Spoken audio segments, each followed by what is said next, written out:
Paano ang paggawa ng simpleng biko mga day? So ito lang yung ginawa ko. Bumili ako ng coconut milk in can. Pinakuluan ko lang ng saglit yung coconut milk at saka nilagay ko na yung brown sugar. Wala nang measurement yung sugar. Bahala na magka-diabetes ang kakain nito. So far ako lang naman ang kakain.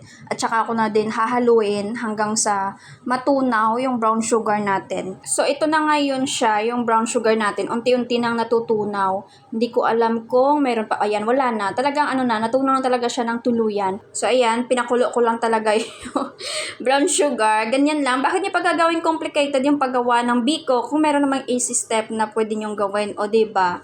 So, hintayin nyo kung ano ginawa ko sa rice. Sinain ko ng separate yung malagkit. 2 cups na malagkit yung sinain ko at nilagyan ko ng water ng 2 cups din. 1:1. Pero yung nangyari sa bigas ay meron pa talagang hindi naluto ng mga bigas ay namumuti-muti pa.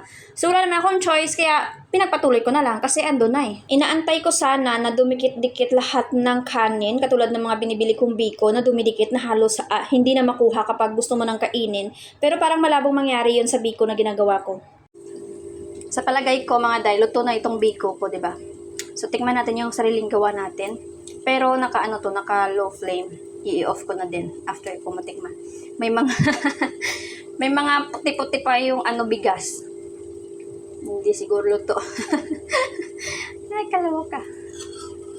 So, tikman natin yung sariling gawa nating biko. Yan o. Pero bukas ko pa naman siya kakainin. Tapos na ako mag-dinner. Pero yung bigas, steady lang.